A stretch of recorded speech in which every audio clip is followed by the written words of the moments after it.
Friends మొదటిగా మీకైతే ఒక విజ్ఞప్తి, మన లోగోదైతే వరల్డ్ నుంచి అయితే న్యూ లోగో అయితే అప్డేట్ చేయడం అయితే జరిగింది. ఒకసారి ఈ లోగో ఎలా ఉందనేది ఒకసారి కామెంట్ చేయండి ఫ్రెండ్స్. ఇప్పుడు ఈ వీడియోలో తెలుగు టైటన్స్ టీమ్ FBM ఎవరికి వాడే ఛాన్సెస్ ఉన్నాయి అనేది మాత్రం ఈ వీడియోలో ఫుల్ క్లారిటీగా తెలుసుకోబోతున్నాం. నిజంగా ఈ వీడియో చాలా ఇంట్రెస్టింగ్ గా ఉంటుంది కాబట్టి మీరు pro kabaddi season 12 fantastic updates అయితే అందరికంటే ముందుగా మనమైతే తెలుగులో కవర్ చేస్తాం. ఆక్షన్ కి సంబంధించిన అప్డేట్స్ కూడా మన ఇన్స్టాగ్రామ్ లో అయితే అప్లోడ్ చేయడం అయితే జరుగుతుంది ఫ్రెండ్స్. మొదటిగా తెలుగు టైటన్స్ టీమ్ అయితే పక్కగా FBM వాడే ప్లేయర్ చూసుకున్నట్లయితే పవన్ షెరావత్ ఫ్రెండ్స్. ఎస్, మీరు విన్నది నిజం. మాక్సిమం 99% అయితే ఇతడికైతే FBM వాడే ఛాన్సెస్ అయితే ఫుల్ గా కనపడుతున్నాయి.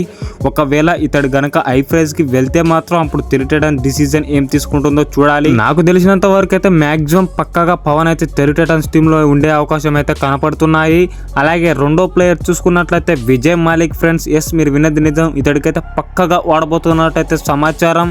ఇతనికైతే 99% అయితే వాడే అవకాశాలు అయితే కనబడుతున్నాయి ఫ్రెండ్స్. నాకు తెలిసిన సమాచారం మేరకైతే విజయ్ కి అలాగే పవన్ కి అయితే FBM వాడబోతున్నట్టయితే సమాచారం. మీరు ఇప్పుడు అనొచ్చు వాట్ అబౌట్ ఆశీష్ నర్వాల్ అని. ఇతనైతే మళ్ళీ బైబ్యాక్ చేస్తారు. మాక్సిమం ఇతనికైతే FBM వాడకుండానే మళ్ళీ ఇతనైతే టీమ్ లోకి తీసుకునే అవకాశాలు అయితే ఫుల్ గా కనపడుతున్నాయి ఫ్రెండ్స్. ఒకవేళ మాకు ఆశీష్ నర్వాల్ వద్దు, నితిన్ ధన్కర్ ఆర్ సందీప్ లో ఒకళ్ళు కావాలనుకుంటా మాత్రం అతడి కోసమైనా వెళ్ళొచ్చు ఫ్రెండ్స్. నాకు తెలిసినంత వరకు అయితే ఆశీష్ కి వెళ్తేనే ఎక్సలెంట్ గా ఉంటుందని అయితే నేను అనుకుంటున్నా.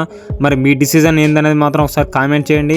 ముఖ్యంగా pro kabaddi season 12 fantastic updates కోసం అయితే అందరికంటే ముందుగా తెలుగులో మన ఛానల్లో ఉంటాయి. ఇప్పుడే మీరైతే మన ఛానల్ సబ్స్క్రైబ్ చేసుకొని పక్కన వచ్చే బెల్ బటన్ అలా పెట్టుకోండి. నెక్స్ట్ వీడియోతో మీ ముందుంటా. మీ విజయ్ సైనింగ్ అప్. మన ఇన్స్టాగ్రామ్ అకౌంట్ కూడా ఫాలో అవ్వండి.